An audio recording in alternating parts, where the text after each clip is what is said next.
오늘 주신 하나님의 말씀은 신명기 7장 1절부터 4절까지입니다. 신명기 7장 1절부터 4절까지 저와 한 절씩 교독하시겠습니다.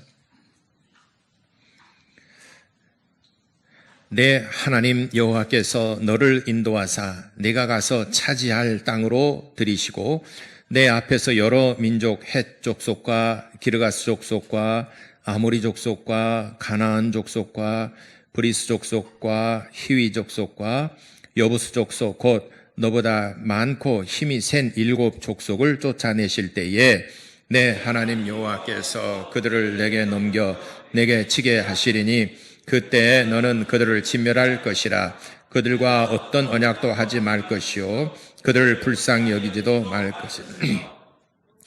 또 그들과 혼인하지도 말지니 내 딸을 그들의 아들에게 주지 말 것이요 그들의 딸도 내 며느리로 삼지 말 것은 그가 내 아들을 유혹하여 그가 너를 다른 신들을 섬기게 하므로 여호와께서 너희에게 진노하사 갑자기 너희를 멸하실 것임이니라. 아멘. 오늘은 본문의 말씀을 통해서 결혼 제도에 대해서 같이 은혜 나누도록 하겠습니다. 하나님은 복 주시는 분이시다. 2번 하겠습니다. 시작. 하나님은 복 주시는 분이시다. 하나님은 복 주시는 분이시다. 하나님께서 세상 모든 만물을 창조하실 때에 이 살아가는 모든 생명체들에게 복을 주셨습니다. 생육하고 번성하라 이렇게 복을 주셨습니다. 예수님께서 마태복음 5장 45절에 말씀하시기를 악인과 선인에게 햇빛을 주시고 의로운 자와 불의한 자에게도 비를 다 나누어 주시느니라 이렇게 말씀했습니다. 선하든 아니면은 불의한 자든 악인이든 누구든 간에 하나님께서 햇빛과 비를 고루 주신다는 말은 해 아래서 누구든지 수고한 자들에게는 그 수고한 대가를 얻으리라 이렇게 하신 말씀입니다. 악인이라 하더라도 또 불의한 자라 하더라도 또 하나님을 믿지 않는 사람이라 하더라도 이 땅에서 땀을 흘려 열심히 노력하고 수고한 자들에게 있어서는 그 대가를 얻으리라. 그 대가로 말미암아 네가 복을 누리리라, 행복하리라 하는 것에 대해서 말씀하셨습니다. 그런데 오늘 같이 은혜 나누려고 하는 것은 누구나 다 누리는 복을 넘어서 하나님께서 우리에게 주시려고 하는 아주 특별한 복에 대해서 말씀드리려고 하는 것입니다. 아주 특별한 복이라는 것은 하나님께서 우리에게 주시고자 하는 근본적인 하나님의 큰 은혜를 말하는 것입니다. 모든 사람이 다 똑같이 누린다 그러면은 그것이 얼마나 귀하겠습니까?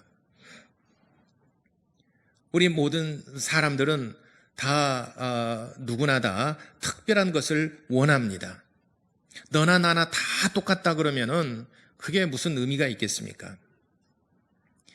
보석도 세상에 아주 굴러다니는 돌들처럼 흔한 것이다 그러면은 그거 주워가지고 다듬어가지고 우리가 어떻게 어느 장신구로 삼을 수 있겠습니까? 보석이라는 것은 희귀성 때문에 귀한 것이고 희귀성 때문에 값이 나가는 것입니다. 세상에 그리 많지 않기 때문에 값이 나가는 거예요. 희귀성 때문에 그런 것입니다. 너나 나나 이게 굴러다니는 돌들처럼 많은 것이다 그러면은 누가 그것을 귀한 것으로 여기고 누가 그것을 값을 주고 사겠습니까?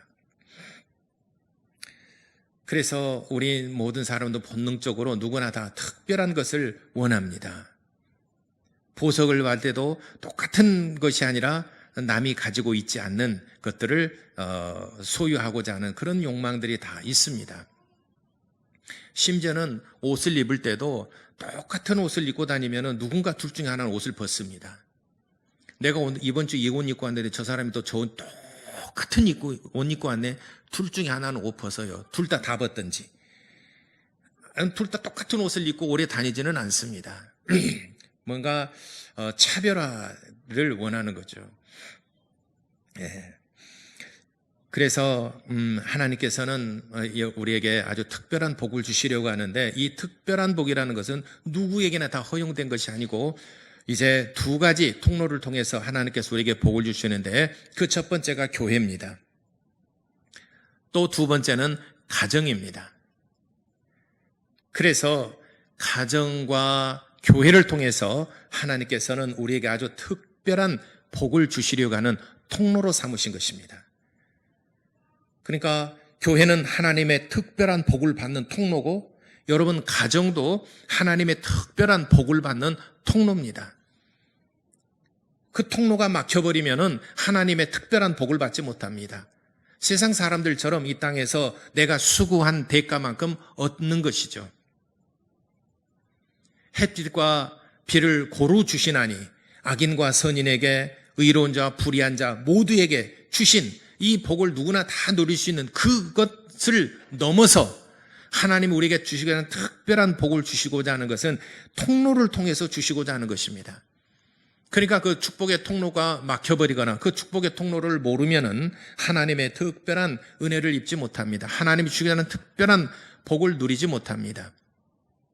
그래서 이 두 가지 통로는 하나님이 직접 창설하셨습니다. 세상에는 많은 단체가 있고 모임이 있고 또 어떤 이권에 따라서 또는 마음에 맞는 사람들끼리 여러 가지 모임의 형태들이 있습니다. 돈 벌기를 원하는 사람들은 어떤 그런 단체에 가서 돈을 벌고, 또 봉사하려고 하는 사람은 또 그런 봉사단체를 만들어서 또 사회에 기부를 하고, 또 어떤 사람은 억울한 일을 당한 사람들을 보호하기 위해서 또 노동단체를 만들기도 하고, 여러 가지 이제 그 이해 타산에 따라서 모임이 있습니다. 이건 사람들이 만든 것입니다. 사람들이 만들어서 그런 사람들이 모여서 일을 추진해 나갑니다. 그런데 교회와 가정은 하나님이 직접 창설하셨습니다. 교회는 사람들이 만들고 사람들이 건축하고 사람들이 모이는 것 같지만, 실상은 교회는 하나님께서 그의 아들의 핏값을 주고 산 하나님의 교회입니다. 아들의 핏값을 주고 사셨어요. 그렇기 때문에 성경에서는 교회라는 것은 그의 머리가 바로 예수 그리스도이시오, 교회는 그의 몸이고 모든 성도들은 그의 지체라, 이렇게 말씀하셨습니다. 그러니까 교회는 아주 특별한 기관입니다. 하나님이 직접 창설하시고 하나님이 그의 아들의 핏값을 주고 교회를 사셨습니다. 그래서 하나님의 교회, 그리스도의 교회라, 이렇게 말하는 것입니다. 그러므로 우리가 교회 안에서 신앙생활을 잘 하게 되면은 하나님의 한량없는 복을 받게 되고 한량없는 은혜를 누릴 수가 있는 것입니다. 하나님과 깊은 만남의 관계를 가질 수가 있는 것입니다.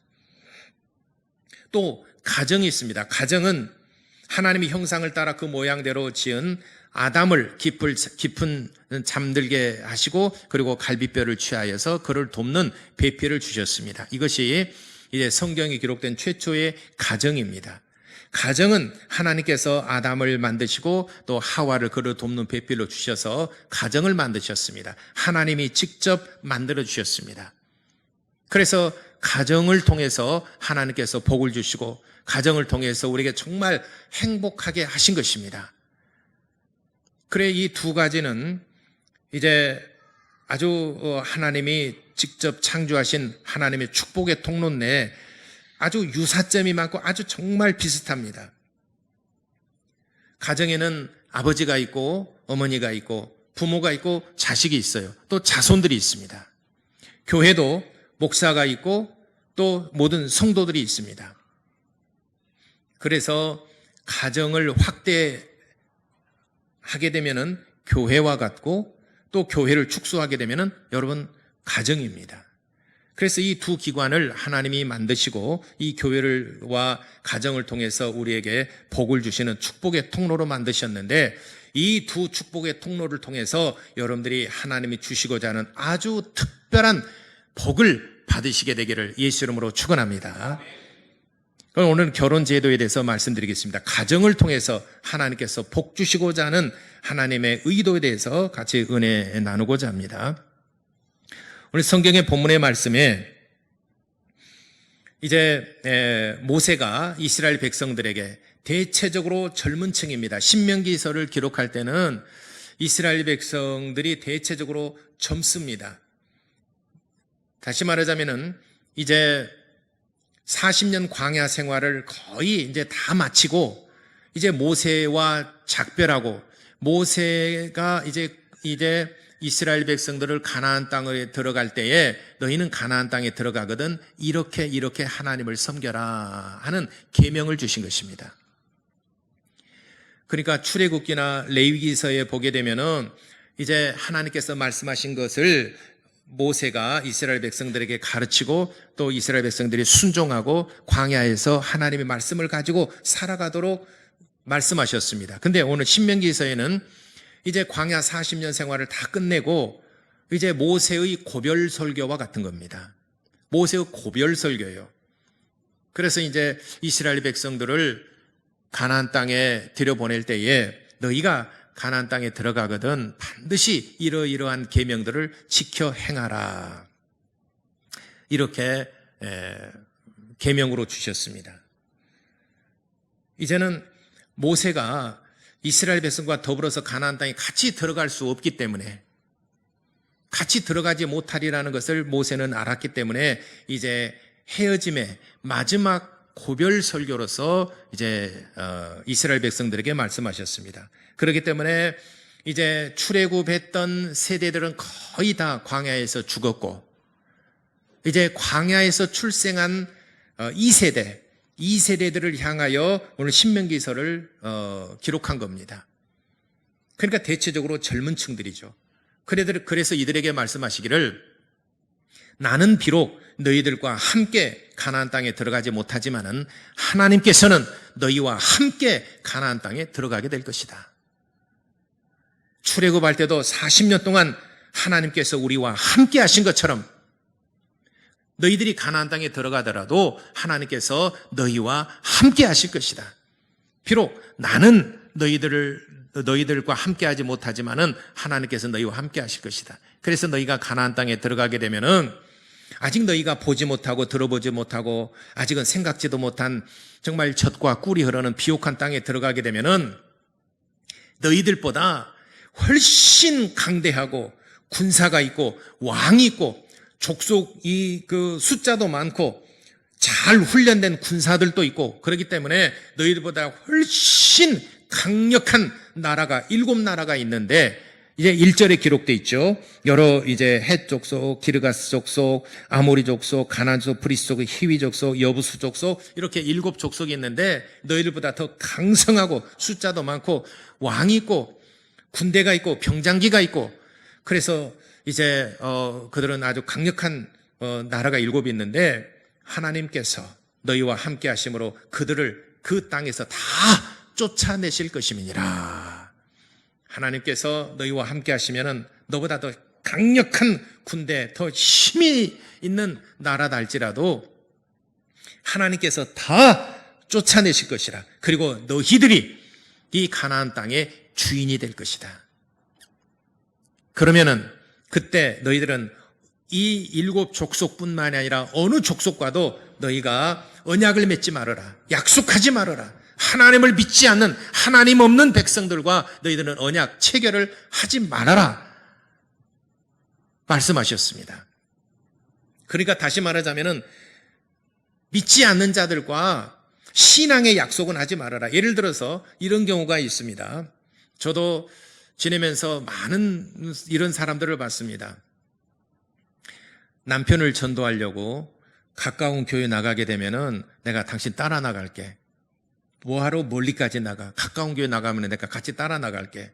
남편은 믿지 않는 사람이고 아내는 신앙이 열심히 있습니다. 그런데 그 말 이게 들어보니까 가까운 교회 나가게 되면은 이제 교회를 같이 따라 나간다고 그러니까 그러면 그리 합시다. 그래서 가까운 교회 나갔습니다. 내가 볼 때 한 달 동안 길면은 2달 동안 아주 정말 마음씨가 착한 좋은 아저씨면은 2달 동안 따라 나가 줍니다. 그러다가 2달이 지나고 나서부터는 이유가 있어요. 핑계를 댑니다. 그리고 못 나갑니다. 그러니까 이제 신앙도 이제 잃어버리죠. 휘지부지 돼버립니다. 그래서 신앙생활 잘합니까? 물어보면 아이고 안 돼요. 그래요. 믿지 않는 사람과 언약을 하면 안 됩니다. 예. 여러분 어린아이들 우리 자녀들 유치원에 보낼 때 가까운 유치원에 보냅니까? 좋은 유치원에 보냅니까? 여러분 자녀들 유치원에 보낼 때에 어린이집 보낼 때 좋은 유치원 보냅니까? 아니면은 가까운 데 보냅니까? 어려운가요? 좀 더 쉽게 얘기하겠습니다. 여러분 자녀들 고등학교 이제 졸업하고 대학을 지나갈 때 가까운 대학교 보냅니까? 아니면은 좋은 대학교 보냅니까? 모르시겠습니까? 저는 그냥 집에 가까운 데 다녔어요. 그냥 집에 가까운 데 다녔어요. 멀리까지 뭐 갈 필요 있습니까? 저는 그랬어요. 왜냐하면은 제일 좋은 대학교가 우리 집 옆에 있었기 때문에. 혹시 그러면 모르겠습니다. 교회도 여러분들이 잘 선택하셔야 됩니다. 대한민국에 있는 교회는 다 좋은 교회입니다. 그러나 제가 말씀드리는 것은 믿지 않는 자와 언약하지 말라는 거예요. 여기도 그랬지 않습니까? 그 가나안 땅에 있는 여러 족속들과 언약을 맺지 말아라. 그 다음에 또 한 가지 경고한 것은 그들과 혼인하지 말라. 이 광야에서 40년을 산 사람과 비옥하고 젖과 꿀이 흐르고 모든 문화의 혜택을 다 누리며 자라는 사람과 누가 더 멋지고 누가 더 예쁘겠습니까? 광야에서 막 나온 사람이 예쁘겠습니까? 아니면 멋지겠습니까? 아니면은 가나안 땅에 사는 사람들이 여자가 더 아름답고 남자들이 더 멋지겠습니까?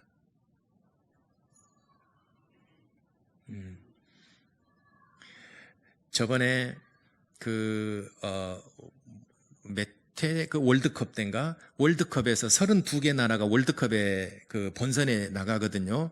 32개국에서 이제 평균으로 잘생긴 나라 선수들이 잘생긴 선수들이 이게 국가별로 이렇게 순위로 이렇게 해놓은 때가 있었어요. 그래서 우리나라가 몇인 줄 아십니까?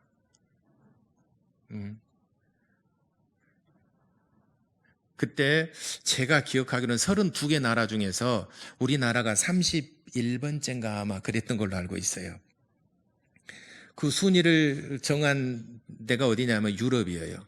이게 자기와 같지 않으면 못생겼다고 생각하는 거예요. 어쨌든 비옥하고 잘 먹고 또 모든 문화를 누리는 사람이 잘생기고 키도 크고 멋지고 예쁘고 우리가 상상해보면 또 그럴 수 있잖아요. 여러분 너무 이게 어려운가 본데 그러면 제가 또 한 가지 우리 쉽게 물어볼게요. 교회 다닌 사람이 멋진가요? 아니면 세상 사람들이 클럽에 다니면서 막 이렇게 해서 화장하고 이렇게 가꾼 사람이 더 멋집니까? 우리 저기한테 물어봐야 되는데 우리 상수 형제는 교회 다닌 사람이 훨씬 멋지고 교회 다니면서 예쁜 사람 다 있다고 그랬어요. 그렇습니다. 그래서 모세는 이스라엘 백성들에게 말하기를 하나님을 믿지 않는 하나님 없이 살아가는 이방인들이 너희들의 눈에 볼 때 아름답고 남자들은 멋있게 보일 것이다. 그러나 그 마음속에는 하나님이 없는 사람이니라. 그렇기 때문에 그들과 혼인하지 말라. 만일 너희가 그들과 혼인하게 되면 그들이 가지고 있는 우상을 가지고 들어와서 너희들도 하나님을 떠나 우상을 섬기게 될 것이라. 그렇기 때문에 이방인들과 혼인하지 말아라. 다시 말하자면 신약교회에서는 하나님을 믿지 않는 사람들과는 혼인하지 말라 이렇게 말씀하신 겁니다. 그래서 고린도 후서 6장 14절에 사도 바울은 말하기를 믿지 않는 자와 멍에를 같이 매지 말라 그랬어요. 물론 우리가 세상에 사는 동안에는 믿는 사람과 믿지 않는 사람, 의로운 자와 불의한 자 모든 사람이 다 섞여서 공동체를 이루며 살아갑니다. 그러나 우리가 그들과 멍에를 같이 매지는 않습니다. 멍에를 맬 때는 여러분들이 정말 신중하고 멍에를 맬 때는 정말 심각하게 생각하셔야 됩니다. 멍에를 맨다는 것은 생사를 같이 하고 행복을 같이 나눌 사람이에요. 생사고락을 같이 나눌 수 있는 사람이 멍에를 매는 사람이에요. 그러니까 멍에를 맬 때는 믿지 않는 자와 멍에를 같이 하지 말라 그랬습니다. 또 4절에, 오늘 본문의 말씀의 4절에 너희가 이방인들 곧 7 족속을 멸하고 혹시 그들 중에서 아름답고 멋진 사람과 혼인을 하게 되면은 이방인들이 섬기는 신을 가지고 들어올 터인데 너희가 만일 그렇게 된다 그러면은 내가 너희를 멸할 것이라. 그리고 여호수아서 23장 12절과 13절, 여호수아 23장 12절과 13절에는 말씀하셨습니다.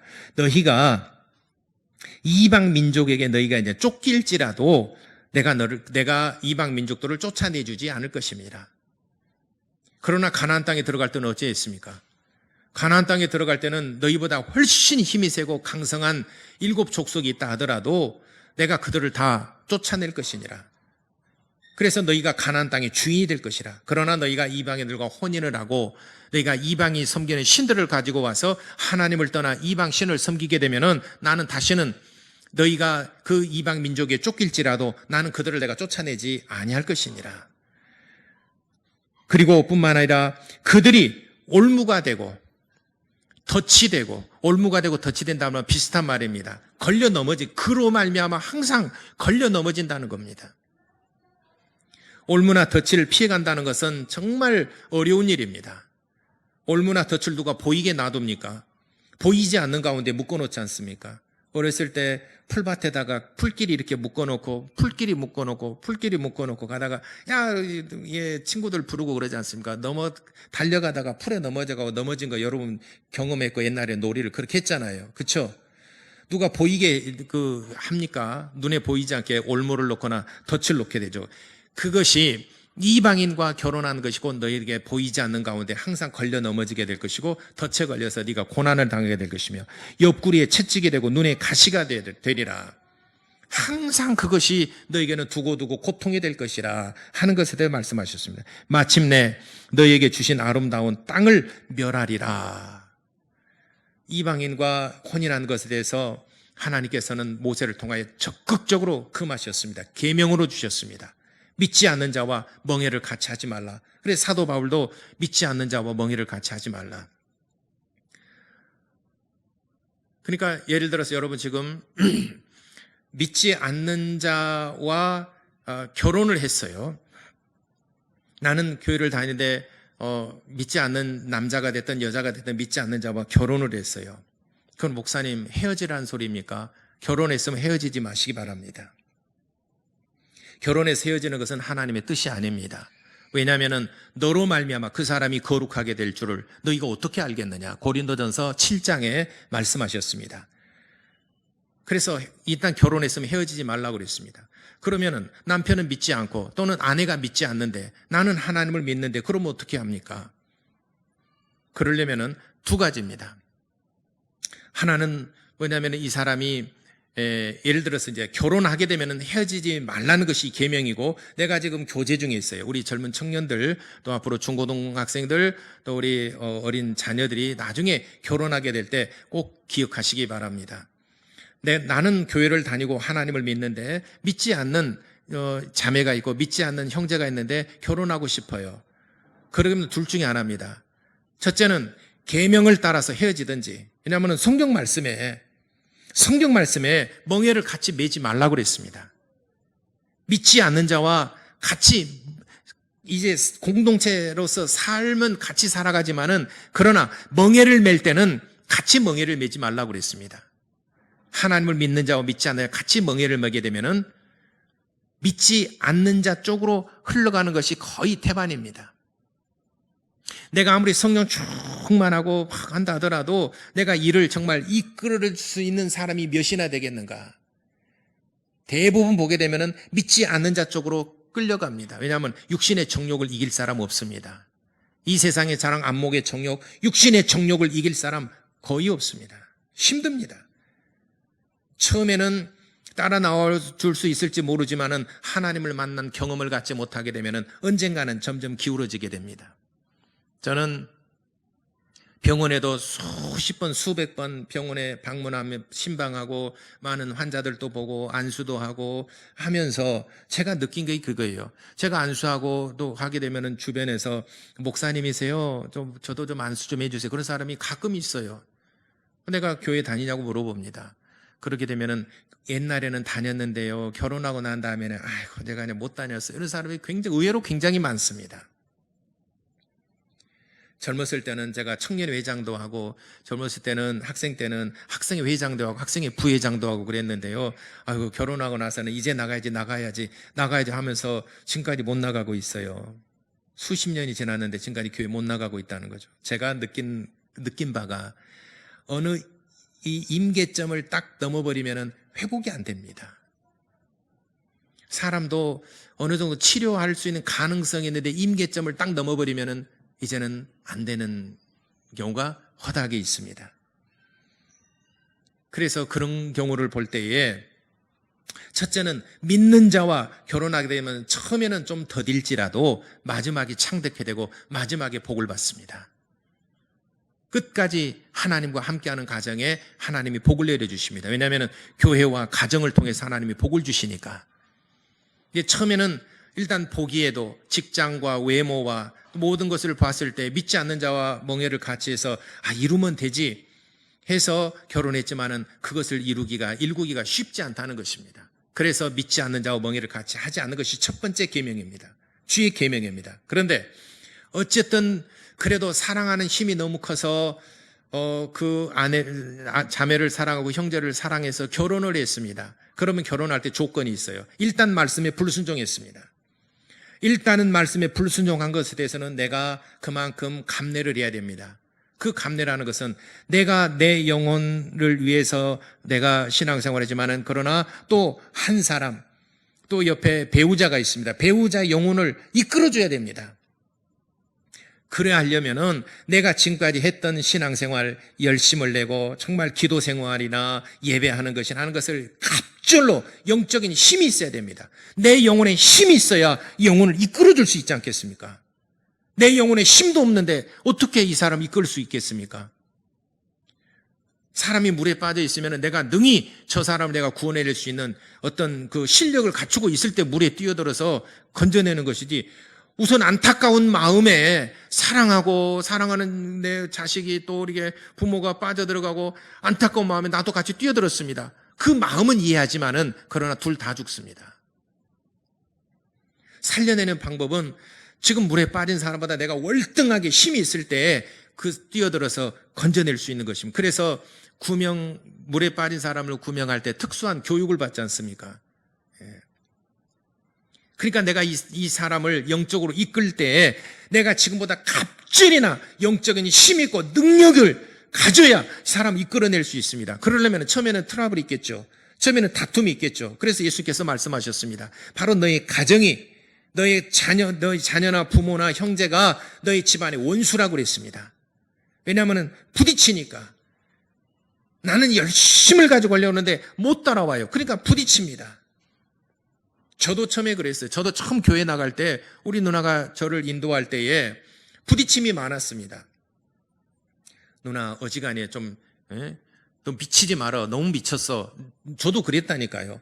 누나는 열심을 내는데 나는 거기에 못 따라가니까. 가정에서 부딪힙니다. 그래 내가 교회를 좀 어지간히 해야지. 밤늦게 오고. 왜냐면 저녁 예배 끝나고 뭐 하게 되면은 10시 넘어서 오고 막 그래요. 그러니까는 내가 한 번은 누나가 이렇게 늦게 들어왔어요. 11시. 어머니가 걱정하잖아요. 여자가 밤늦게 들어오니까 걱정하잖아요. 내가 이제 집에 있다가 나도 교회를 다녔잖아요. 교회를 다니고 나는 집에 있는데 누나가 늦게 들어왔어요. 그래서 누나가 딱 들어오길래 누나를 향해서 어머니를 대신해서 여자가 밤늦게 싸돌아다닌다고 내가 그랬어요. 그랬더니 누나가 하고 아주 머리통을 뺨을 때렸어요. 내가 그때 딱 한 번 맞는데 기억을 해요. 이것이 누나한테 나는요, 이게 교회 다닌 사람이 핍박을 당한다라고는 들었는데 교회 다닌 사람이 오히려 안 믿는 사람을 핍박하는 경우 우리 누나가 유일하게 처음인 것 같아요. 나를 뺨을 때리고 있었는데 얼떨떨에 맞았죠. 동생이네. 그래서 누나가 늦게 들어가고 왜 그래? 뭘 잘했다고? 그랬더니 큰다고 내 누나 보고 이 여자가 그래 너 말이면 다냐 하면서 오히려 그렇게 해가지고 그냥 위아무야 되고 다음부터는 핍박 안 했어요. 또 맞을까 봐서. 요 부분 잘라야 되겠다. 우리 누나 혹시 듣게 되면 또. 그러나 어쨌든 간에 신앙이 안 맞으면은 다툼이 있기 마련입니다.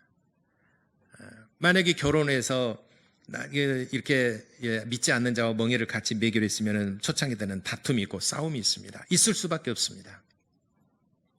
그러나 이것을 정말 기도로 극복하고 하나님께 기도하고 하나님 의지하고 정말 내가 이 영혼을 이끌 수 있는 힘이 있다면은 그 기간 동안은 내가 감내를 하고 그 고난과 그 수고의 대가를 지불을 해야 됩니다.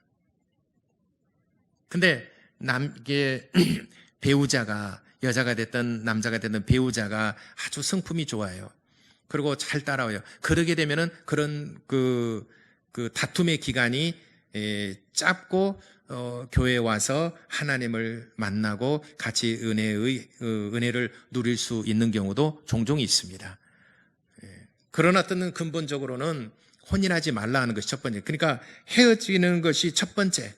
그 다음에 그래도 내가 그 모든 수고로움과 그 모든 고난과 그런 모든 고통, 내가 수고의 땀을 내가 감당하겠습니다면 이제 혼인을 하게 되지만은 그것이 1년이 될지 2년이 될지 5년이 될지 10년이 될지 그거는 감당하셔야 됩니다.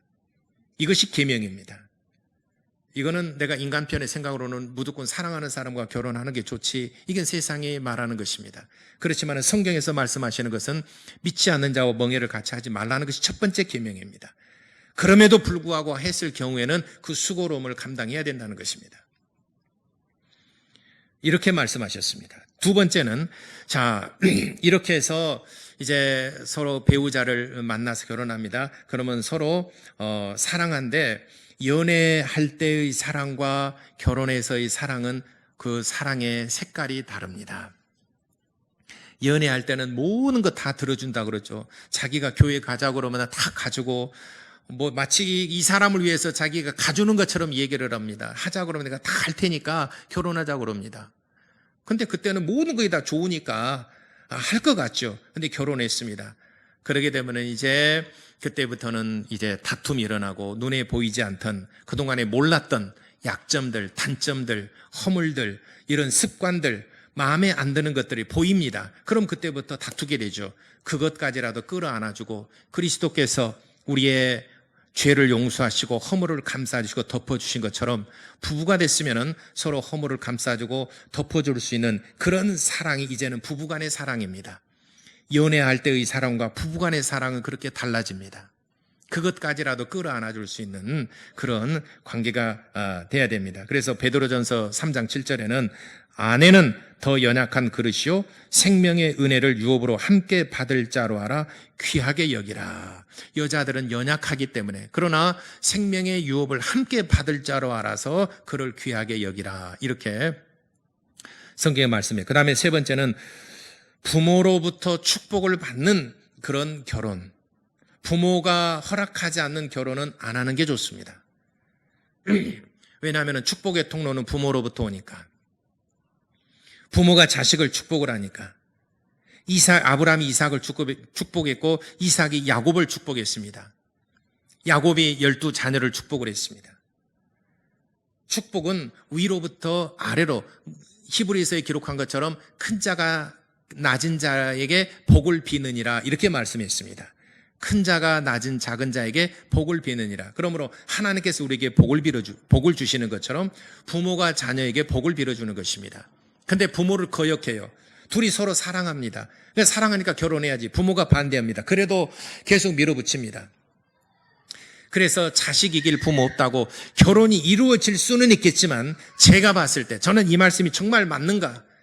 제가 신앙생활 거의 한 40년 지내면서 쭉 이렇게 보니까 목회 생활에도 올해가 이제 30년째 제가 이제 목회를 하고 있는데 목회하면서 쭉 이렇게 보니까 부모가 반대하는 결혼을 했을 경우에 대략 제가 주변에 생각을 해봤어요. 정말 이 말씀이 맞는가? 내가 내 주변에 결혼한 사람들을 딱 떠올려 보니까 10명 중에 7, 8명 정도는 그 결혼 생활이 좋지 않다라는 겁니다. 헤어지든지 죽든지 아니면은 좋지 않든지. 17명 중에서 7, 8명은 부모의 반대를 무릅쓰고 하는 결혼은 그리 좋지 않더라는 것입니다. 결과가. 이거는 제가 한 40년 신앙생활하면서 얻어진 결론이에요. 가지고 있습니다. 그래서 절대로 부모의 축복 속에서 부모가 축복해주고 부모가 복을 빌어주는 그런 결혼, 부모가 승낙해주는 결혼을 하라 하는 것을 우리 젊은 친구들에게 권면합니다.